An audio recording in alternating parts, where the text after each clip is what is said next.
ଭଦ୍ରକରେ ପଲିଥିନ୍ରେ ବନ୍ଧା ଅଜଣା ମହିଳାଙ୍କ କ୍ଷତାକ୍ତ ମୃତଦେହ ଉଦ୍ଧାର ଘଟଣାର ଖୋଲିଲା ଗୁମର। ହେମଦସ୍ତାରେ ପିଟି ପିଟି ମାରିଥିଲା ସ୍ୱାମୀ। ଘଟଣାର କ୍ରାଇମ୍ ସିନ୍ ରିକ୍ରିଏସନ୍ କରାଇଛି ପୋଲିସ। ଭଦ୍ରକ ଜିଲ୍ଲା ତିହିଡି ଥାନା ବୋଡକ ପଞ୍ଚାୟତ ରେବ ନଦୀ କୂଳରେ ଗତ ମାସ 29 ତାରିଖରେ ଅଜଣା ମହିଳାଙ୍କ ମୃତଦେହ ମିଳିଥିଲା।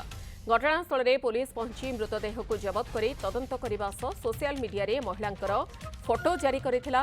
ମହିଳା ଜଣକ ଧୁସୁରୀ ଥାନା ପଥରଡିହ ଗାଁର ପ୍ରଫୁଲ୍ଲ ବେହେରାଙ୍କ ସ୍ତ୍ରୀ କବିତା ବେହେରା ବୋଲି ସୂଚନା ମିଳିଥିଲା ଏବଂ ଏହି ଘଟଣାରେ ମହିଳାଙ୍କ ସ୍ୱାମୀକୁ ଅଟକ ରଖିଥିଲା ପୋଲିସ।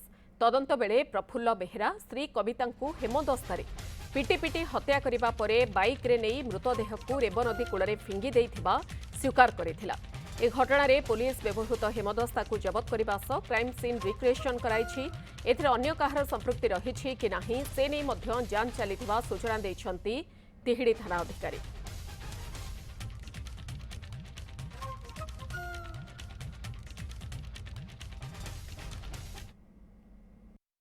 ଯେଉଁଥିରେ କି ଜଣେ ଅଜଣା ମହିଳାଙ୍କର ମୃତ ଶରୀର ଆମର ଏଇ ଜାଗାରେ ରେବ ନଦୀ କୂଳରେ ପଡ଼ିଥିଲା, ଯାହାଙ୍କର ପରିଚୟ ମିଳିନଥିଲା ଏବଂ ଯେଉଁ ପରିସ୍ଥିତିରେ ସେଟା ଥିଲା, ପାରିପାର୍ଶ୍ୱିକ ସ୍ଥିତିରୁ ଜଣାପଡ଼ୁଥିଲା ଯେ ତାଙ୍କୁ କେହି ମର୍ଡର କରି ଏଠି ଆଣି ପକେଇ ଦେଇଛନ୍ତି।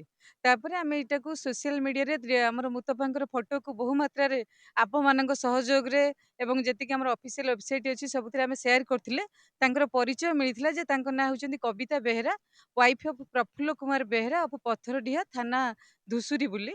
ସେଇ ସମୟରେ ତଦନ୍ତ ସମୟରେ ଆମେ ଜାଣିବାକୁ ପାଇଲେ ଯେ ତାଙ୍କର ନିଜେ ସ୍ୱାମୀ ପ୍ରଫୁଲ୍ଲ ବେହେରା ତାଙ୍କୁ 28 ତାରିଖ ରାତି ଗୁରୁବାରରେ ହେମଦସ୍ତାରେ ପିଟି ପିଟିକି ହତ୍ୟା କରିଥିଲେ।